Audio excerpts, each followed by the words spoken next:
నమస్తే తెలుగు న్యూస్కి స్వాగతం.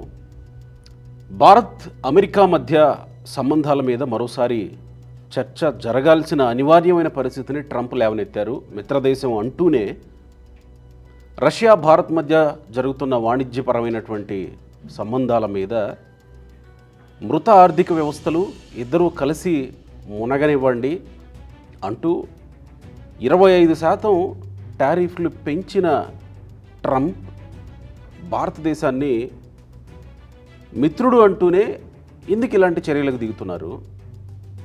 భారత్ వైపు నుంచి ప్రస్తుతానికి మౌనమే పరిష్కారం అన్నట్టుగా ఎందుకు మన దేశ నాయకులు వెయిట్ చేస్తున్నారు? ఏం జరగబోతోంది? ట్రంప్ ఇలాంటి టెంపరితనంతో ముందుకు వెళుతుంటే భారత్ వైపు నుంచి ఎలాంటి చర్యలు ఉంటాయి? ఇది భారత్ మీద పడే ఎలాంటి ఇంపాక్ట్ని క్రియేట్ చేస్తుంది? అప్సాన్ రాయేష్ గారు ప్రముఖ రాజకీయ సామాజిక విశ్లేషకులు. నమస్కారం రాయేష్ గారు. నమస్కారం. ఈ వ్యవహారాన్ని ఎట్లా చూడాలి? భారతదేశం 32 లక్షల చదరపు కిలోమీటర్ల విస్తీర్ణం, 140 కోట్ల మందికి పైగా జనాభా ఉన్న సర్వసత్తాక గణతంత్ర రాజ్యం. తన సార్వభౌమత్వానికి అనుగుణంగా తన దేశం తన ప్రజలకి అనుకూలమైన వాణిజ్య విధానాలైనా విదేశాంగ విధానాలైనా సరే తమకు అనుగుణంగా నిర్వచించుకొని ఆచరించుకునే హక్కు, స్వేచ్ఛ భారతదేశానికి ఉన్నాయి. ఇవాళ అమెరికాకు ఆనుకొని క్యూబా అని చెప్పిన ఒక చిన్న దేశం ఉంటుంది. సిద్ధాంతపరంగా పాలనాపరంగా అమెరికాతోటి పూర్తి భిన్నమైన రాజకీయ విధానాన్ని అవలంబించే పాలనా వ్యవస్థ, కమ్యూనిస్ట్ పాలనా వ్యవస్థ క్యూబాది. నీకు ఆనుకొని ఉన్న అతి చిన్న దేశం క్యూబానే నీకు అనుకూలంగా నువ్వు మలుచుకోలేకపోయావు. నువ్వు శాసిస్తే క్యూబానే నీ మాట వినదు. ఇవాళ ఇంత పెద్ద దేశం, ఇంత జనాభా కలిగిన దేశం నువ్వు ఆదేశిస్తే నీ కింద సామంత రాజ్యంలాగా పడి ఉండాలి, తనకు తాను ఎవరితో వాణిజ్యం చేయాలి, ఎవరి నుంచి చమురు కొనాలి, ఎవరి నుంచి ఆయుధాలు తీసుకోవాలి అనే స్వేచ్ఛా హక్కు తనకు లేదు. నువ్వు నిర్దేశిస్తాను అని అంటే భారతదేశం అమెరికాకి సామంత రాజ్యం కాదు. ఇక్కడ ఒక అంశం గుర్తుంచుకోవాల్సింది ఏంటి అంటే ఇవాళ 25% వాణిజ్యపరమైన ఆంక్షల సుంకాల గురించి. ఎస్, ప్రస్తుతం జరుగుతున్న ట్రేడ్ ఇష్యూస్లో కొన్నాళ్ళు తాత్కాలిక ప్రతిబంధకాలుగా ఈ సుంకాలు మనకు కనిపించవచ్చు. కానీ కాలం అన్నిటికీ సమాధానం చెప్పుద్ది. వీటిని అధిగమించగలిగే స్థాయి భారతదేశ ఆర్థిక వ్యవస్థకి, వ్యాపార రంగానికి కూడా ఉంది. మీకు ఒక సింపుల్ ఎగ్జాంపుల్ చెప్తాను నేను. 1998లో అటల్ బిహారీ వాజ్పేయి గారు భారతదేశ ప్రధానమంత్రిగా ఉండగా పోఖ్రాన్లో అణుపరీక్షలు నిర్వహించారు. అణుపరీక్షలు నిర్వహించిన సందర్భంగా యునైటెడ్ నేషన్స్తో పాటు ప్రపంచ దేశాలు భారతదేశం మీద చాలా ఆంక్షలు పెట్టినాయి. అంటే అప్పటికే అగ్రరాజ్యాలుగా చలామణవుతున్న America, Russia, China, UK, France ఇవన్నీ న్యూక్లియర్ పవర్స్గా ఆల్రెడీ ఎస్టాబ్లిష్ అయ్యి ఉన్నాయి. వాళ్ళు అణ్వాయుధాలను కలిగి ఉన్నారు, అణ్వస్త్ర పరీక్షలు వాళ్ళు నిర్వహిస్తూ ఉన్నారు. కానీ భారతదేశం మాత్రం నిర్వహించడానికి వీల్లేదు అని చెప్పని వాళ్ళు శాసించే ప్రయత్నం చేశారు. తన భద్రతా రీత్యా, తన అవసరాల రీత్యా అణ్వస్త్ర పరీక్ష జరిపే తీరాలి అని చెప్పని భారతదేశ ప్రభుత్వం నిర్ణయం తీసుకుంది, దాన్ని అమలు చేసింది. అణు ఆయుధ సంపత్తిని తను కూడా సమకూర్చుకునే హక్కు నాకుంది అని చెప్పని ప్రపంచానికి చాటి చెప్పింది. న్యూక్లియర్ పవర్గా భారతదేశాన్ని ఈ అగ్రరాజ్యాలు 5 గుర్తించకపోవచ్చు, కానీ భారతదేశం కూడా న్యూక్లియర్ పవరే అని చెప్పని ప్రపంచానికి భారతదేశం చాటి చెప్పింది.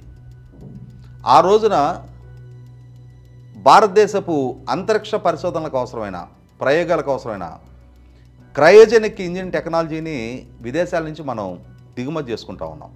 క్రయోజెనిక్ ఇంజిన్లను విదేశాల నుంచి దిగుమతి చేసుకుంటా ఉన్నాం. ఈ అణు పరీక్షలను సాగ్గా చూపించి ఈ అగ్రరాజ్యాలు క్రయోజెనిక్ ఇంజిన్ని భారతదేశానికి ఆ సాంకేతికతను బదిలీ ఆపేసినాయి.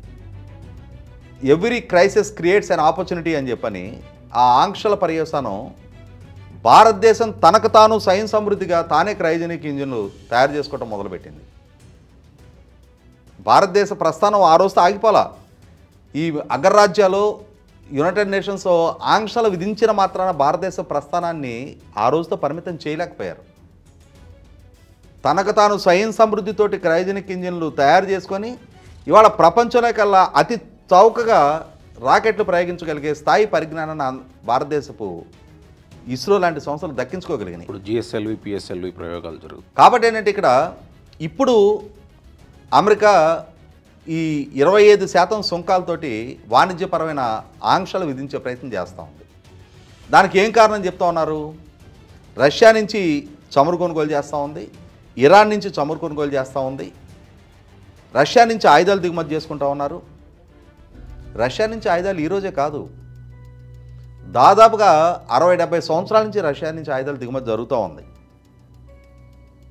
ఇవాళ భారతదేశానికి శత్రు దేశాలుగా ఉన్న పాకిస్తాన్ లాంటి దేశాలకి అమెరికా నుంచి ఆయుధ సంపత్తి సమకూరుస్తూ ఉన్నారు.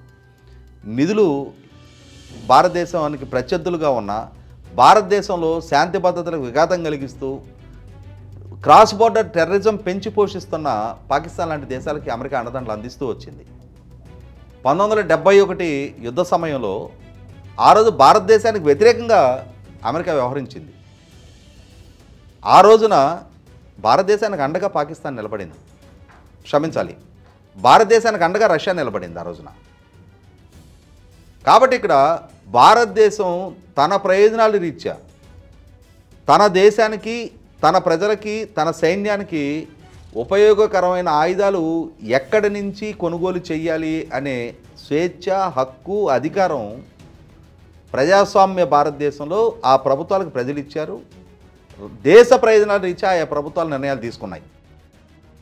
ఇవాళ అమెరికా శాసిస్తే, అమెరికా ఆదేశిస్తే ఎవరితో వాణిజ్యం చేయాలి అని చెప్పని భారతదేశాన్ని నేను నిలువరించగలను అనుకుంటే అది 100% అది అమాయకత్వం అనుకోవాలో, లేదు అహంకార ధోరణి అనుకోవాలి తప్ప తలంచుకొని సామంతులులాగా ఆ ఆదేశాలు పాటించాల్సిన స్థితిలో భారతదేశం అయితే లేదు. ఇక్కడ ఇప్పుడు ఎరైజ్ అయిన ఈ సిచ్యుయేషన్, భారతదేశం నుంచి జరిగే ఎగుమతులు, ఇవాళ భారతదేశం నుంచి ఒక వస్తువు ఇప్పుడు 100 రూపాయలకి అమెరికాకి ఎగుమతి అవుతూ ఉంటే ఇప్పుడు ఈ అధిక సుంకాల వల్ల అది 125 రూపాయలతోటి అంతిమ లబ్ధిదారులు, అంతిమ కొనుగోలుదారులు అమెరికా పౌర సమాజం. ఎగ్జాక్ట్లీ.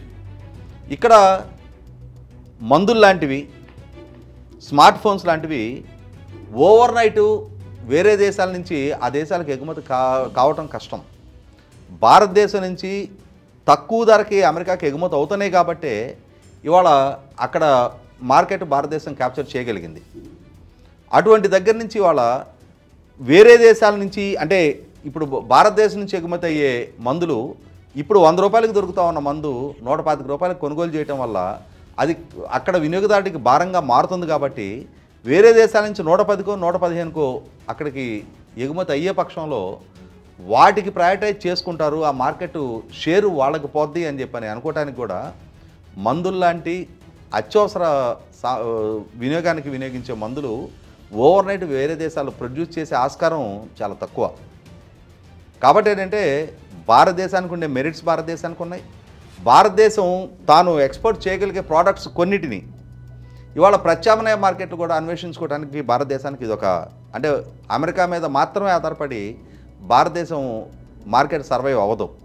అమెరికా కూడా ఒక విలువైన ఇంపోర్టర్, అంతేగాని మొత్తం అమెరికా మీద మాత్రమే ఆధారపడి భారతదేశపు ఇండస్ట్రీ మనుగడ సాగించడం వల్ల ఇవాళ ఎగుమతి భారతదేశానికి ఎంత ముఖ్యమో దిగుమతి కూడా అమెరికాకి అంతే ముఖ్యం. అక్కడ వినియోగదారుల అవసరం రీత్యా, అక్కడ వినియోగదారులకు అందించాల్సిన సరుకుల రీత్యా, అక్కడ వినియోగదారులకు అందించాల్సిన సేవల రీత్యా వాళ్ళ భారతదేశాన్ని ఇక్కడి నుంచి అమెరికాకి అందుతున్న ఐటీ సేవల విషయంలో కూడా ఏకపక్ష నిర్ణయం అమెరికా తీసుకుంటే భారతదేశానికి మాత్రమే కాదు అమెరికాకు కూడా నష్టం. ఈ మధ్య కాలంలో మైక్రోసాఫ్ట్, గూగుల్కి కూడా ఆదేశాలు పంపించేశారు కదా. అంటే ఇవాళ అమెరికా లాంటి ఫ్రీ ఎకానమీలో అక్కడ ప్రభుత్వం ఏ కంపెనీ ఏ దేశంతో వ్యాపారం చేయాలి, ఏ కంపెనీ ఏ దేశంలో పెట్టుబడులు పెట్టాలి, ఏ కంపెనీ ఏ దేశం నుంచి రిక్రూట్మెంట్ చేసుకోవాలి అనేది ప్రభుత్వాల పరంగా నిర్దేశించే స్థాయి అధికారాలు అక్కడ ప్రభుత్వాలకు లేవు. అక్కడ కంపెనీలకు ఉండే హక్కులు, స్వేచ్ఛ కూడా ఉంది. అక్కడ పౌర సమాజానికి కూడా చాలా స్వేచ్ఛ, హక్కులు ఉన్నాయి. అటువంటి దగ్గర మీరు పలానా దేశంతో వ్యాపారం చేయొద్దు, పలానా దేశంలో పెట్టుబడి పెట్టద్దు, పలానా దేశం నుంచి మీరు ఉత్పత్తులు అక్కడ తయారు చేసి అమెరికా మార్కెట్లోకి తీసుకురావద్దు అని చెప్పని. అంటే అది కూడా డెమోక్రటిక్ కంట్రీనే కదా, ప్రభుత్వ ఆదేశాలు పాటించాలి కదా అక్కడ కూడా, కంపెనీలు ప్రైవేట్ వాళ్ళైనా. అంటే ఇక్కడ ఆ దేశంలో ఉన్న సంస్థలు అక్కడ ఫ్రీ ఎకానమీ, ఖచ్చితంగా రేపు అది న్యాయ సమీక్షకు దారితీసే అంశాలు అవుతాయి. ఓకే, ప్రభుత్వం తాత్కాలికంగా నిర్ణయం తీసుకోవచ్చు. అంటే ఇప్పుడు మనం ఏపీలో చూస్తున్నాం కదా, ఒక కంపెనీ వస్తుందంటే లోకల్ వాళ్ళకి 75% ఎంప్లాయ్మెంట్ కల్పించాలనే ఒక విధానం జగన్మోహన్ రెడ్డి తీసుకొచ్చాడు. జగన్మోహన్ రెడ్డి తీసుకొచ్చారు, కానీ ఆచరణపూర్వకంగా దాని పర్యవసానం ఆ రాష్ట్రంలోకి పెట్టుబడులే రాలా. ఓకే, ఇవాళ ఆంధ్రప్రదేశ్ రాష్ట్ర యువత బెంగళూరులోనో, చెన్నైలోనో, హైదరాబాద్లోనో లక్షలాదిగా ఉపాధి పొందగలుగుతున్న దగ్గర అక్కడ ఆంధ్రప్రదేశ్ యువతకు ఉపాధి దక్కాలి, కానీ ఆంధ్రప్రదేశ్ రాష్ట్రంలో వేరే రాష్ట్రాల యువతకు ఉపాధి దక్కకూడదు అని చెప్పని ఆంధ్రప్రదేశ్ రాష్ట్ర ప్రభుత్వం ఒక నిర్ణయం తీసుకున్నా దాని పర్యవసానం ఆంధ్రప్రదేశ్ రాష్ట్రమే పెట్టుబడిదారుల మొహం చూడకుండా అయిపోయింది. ఇవాళ నైపుణ్యం కలిగిన మానవ వనరులు కూడా పారిశ్రామికవేత్తలకి ముఖ్యం. ఇటువంటి దగ్గర ట్రంప్ ఏం చెప్తా ఉన్నారు, మీరు అమెరికాలో ఉత్పత్తి చేయండి అంటున్నారు. అమెరికాలో ఉత్పత్తి చేయటం వల్ల ఆ ఫినిష్డ్ ప్రోడక్టు అక్కడ లేబర్ కాస్ట్ ఎక్కువ అవుతుంది, మ్యానుఫ్యాక్చరింగ్ కాస్ట్ ఎక్కువ అవుతుంది, కాబట్టే వాళ్ళు విదేశాల్లో ఉత్పత్తి చేయడానికి ప్రయారిటీ ఇస్తూ ఉన్నారు. విదేశాల్లో ఉత్పత్తి చేసినప్పుడు సరసమైన ధరకి అక్కడ ఎంప్లాయీస్ దొరుకుతూ ఉన్నారు, కాబట్టే వివిధ దేశాల్లో వాళ్ళ ప్లాంట్ ఎస్టాబ్లిష్ చేసి అక్కడి నుంచి వాళ్ళ ప్రోడక్ట్స్ అమెరికాకి ఇంపోర్ట్ చేసుకుంటూ ఉన్నారు. అమెరికన్ సంస్థలే అమెరికా కన్నా విదేశాల్లో పెట్టుబడులు పెట్టడానికి వాళ్ళు ప్రాధాన్యత ఇవ్వడానికి కారణం అది. మరి ఇప్పుడు మన దేశం వైపు నుంచి మౌనంగా ఉండడమే ప్రస్తుతానికి పరిష్కారం అని అనుకోవడానికి కారణం ఏంటి? అంటే ఇక్కడ వాచాలత్వాన్ని ట్రంప్ ప్రదర్శించాడు కదా అని చెప్పని అదే స్థాయి వాచాలత్వాన్ని భారతదేశం కూడా ప్రదర్శించాల్సిన నెస్టీ లేదు. ఆ రోజు పోఖ్రాన్ అణుపరీక్షల సందర్భంగా కూడా భారతదేశం మీద ఈ ఆంక్షలు పెడుతున్నాం, ఆ ఆంక్షలు పెడుతున్నాం అని చెప్పని ఆ రోజు వివిధ దేశాలు, యునైటెడ్ నేషన్స్ ప్రకటన చేసినాడు కూడా వాటికి ఎదురు తిరిగి మీరు అలా ఎలా పెడతారు, ఇలా ఎలా పెడతారని చెప్పని భారతదేశం వాదించాల. మౌనంగా తన ముందు సృష్టించబడ్డ సంక్షోభాన్ని తన శక్తి సామర్థ్యాలతోటి దాన్ని అధిగమించి చూపించింది భారతదేశం. అలాగే ఇవాళ పాకిస్తాను భారతదేశానికి మధ్య యుద్ధాన్ని నేనే ఆపానని చెప్పని పదే పదే తాను క్లెయిమ్ చేసుకునే ప్రయత్నం చేసిన, పాకిస్తాన్ తోటి మేము ఆయిల్ నిల్వల గురించి మేము ఒప్పందం చేసుకుంటున్నాము అని చెప్పని రెచ్చగొట్టే ప్రయత్నం చేసిన, పాకిస్తాన్ తోటి ఆ విధమైన సయోధ్య అమెరికాకి ఎంతకాలం వాంఛనీయం అనేది అమెరికాలో వరల్డ్ ట్రేడ్ సెంటర్ కూల్చివేతక కారకుడైన బిన్ లాడెన్కి ఆశ్రయం ఇచ్చిన పాకిస్తాన్లో రేపటి రోజున ఆ పాకిస్తాన్ని, అక్కడ పాలకుల్ని, అక్కడ విధానాలని ఎంతకాలం అమెరికా పెంచి పోషిస్తుంది, దాని పర్యవసానం అమెరికాకి ఎంతటి స్థాయిలో శ్రేయస్కరం అనేది కూడా ఆల్రెడీ గతంలోనే అనుభవాలు అయ్యున్న నేపథ్యంలో ఇంకొక 3 సంవత్సరాలు ట్రంప్ అధికారంలో ఉండొచ్చు. కాబట్టి ఏంటంటే భారతదేశం వాళ్ళ మౌనాన్ని ఆశ్రయించడానికి కూడా కాలం అన్నిటికీ సమాధానం చెప్పగలుగుతుంది అని చెప్పని గతంలో ఎదురైన అనుభవాల రీత్యా మనకు ఎదురైన సవాళ్ళని సమర్థవంతంగా అధిగమించి ఉన్న నేపథ్యంలో ఒకనాడు విదేశీ మార్గ ద్రవ్యం కోసం భారతదేశ బంగారాన్ని తీసుకెళ్లి లండన్ బ్యాంకుల్లో తాకట్టు పెట్టిన స్థాయి నుంచి ఇవాళ బిలియన్ల కొద్దీ విదేశీ మార్గ ద్రవ్యాన్ని సంపాదించుకున్న స్థాయికి భారత ఆర్థిక వ్యవస్థ ఎమర్జ్ అయిన నేపథ్యంలో భారతదేశపు ఆర్థిక వ్యవస్థని మృత ఆర్థిక వ్యవస్థ అని చెప్పని వాచాలత్వాన్ని ట్రంప్ ప్రదర్శించిన 3rd లార్జెస్ట్ ఎకానమీగా ఎమర్జ్ అవుతున్న భారతదేశం ఇవాళ ట్రంప్ ఆదేశాల వల్ల, ట్రంప్ కితాబుల వల్ల భారతదేశపు ఆర్థిక వ్యవస్థ మనుగడ సాగించడం ఉండదు. అలాగే ట్రంప్ దగ్గర సాగిలపడే స్థితిలో కూడా భారతదేశపు పాలన, భారతదేశపు ఆర్థిక వ్యవస్థ ఆ విధంగా మోకరిల్లే స్థితిలో కూడా ఉండదు. ఇక్కడ ఒక విషయం చివరిగా, రాజకీయంగా ఇది భారతదేశంలో ప్రస్తుతం ఉన్న ప్రతిపక్ష పార్టీగా ఉన్న కాంగ్రెస్కి ఒక రకంగా రాజకీయ ఎజెండా అయ్యే అవకాశం ఉంది. ఆ నేపథ్యంలోనే రాహుల్ గాంధీ కూడా ట్రంప్ వ్యాఖ్యల్ని సమర్థించాడు. ఒక్క మోడీకి, నిర్మలా సీతారామన్కి తప్ప అందరికీ తెలుసు భారత ఆర్థిక వ్యవస్థ పతనమైపోయిందని, వాళ్లే ఇంకా కళ్ళు తెరవలేదన్నట్టు మాట్లాడారు. సో ఇప్పుడు ప్రతిపక్షం వ్యవహరించాల్సిన తీరు ఇదేనా? అంటే ఇక్కడ రాహుల్ గాంధీ వ్యాఖ్యలు కూడా ఇమ్మెచ్యూర్డ్గానే భావిస్తాను నేను. అంటే నరేంద్ర మోడీ గారితో ఉండే రాజకీయ వైరుధ్యాలు వేరు, నరేంద్ర మోడీ గారి మీద ఎక్కుపెట్టే రాజకీయ విమర్శలు వేరు, ట్రంప్ లాంటి ఒక విదేశీ ప్రభుత్వాధినేత భారతదేశ ఔన్నత్యాన్ని, భారతదేశ ఆర్థిక వ్యవస్థని అవమానకరంగా సంబోధిస్తున్నప్పుడు దాన్ని ఎండార్స్ చేయటం వేరు. ఫస్ట్ రాహుల్ గాంధీ కూడా ఒక ఇండియన్, ఈ దేశ పౌరుడిగా లీడర్ ఆఫ్ ద అపోజిషన్ అంటే ప్రైమ్ మినిస్టర్ ఇన్ వెయిటింగ్ అంటారు. రేపు రోజున ఒకవేళ పరిస్థితులు అనుకూలిస్తే ఈ దేశానికి ప్రధానమంత్రిగా బాధ్యతలు చేపట్టాల్సిన వ్యక్తి రాహుల్ గాంధీ.